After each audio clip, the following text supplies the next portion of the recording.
In this clip, we're going to look at the formation of the zygomatic arch. If we look at our first specimen over here, we can see that it's starting to ossify and become a solid bone, becoming part of the upper head or upper jaw of the skull in the TMJ. If we look at our second specimen, we can see that the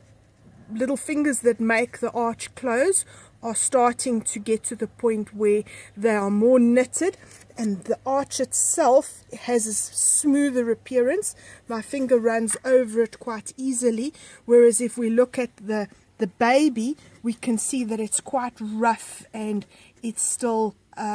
growing closed. Okay, then we need to look at a horse that's slightly older again, and we can actually see there is more connection now, and it's again, the first specimen we looked at was an 18-month-old foal, whereas here we are looking at a 2-year-old foal, and we can see that there is more development there, whereas the second specimen which we looked at originally, we can actually see here it's smoothed out more. But the ironic part of this is, if we refer back again to our younger horse,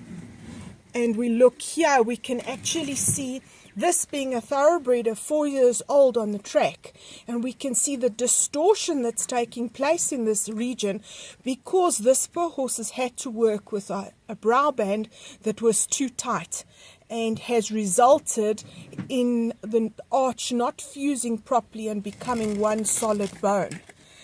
However, if we look at the older horse, we can actually look at what it's supposed to look like, and we look at the arch here, and we can see that the parts that make up the two separate bones have now knitted completely together and have become one solid mass.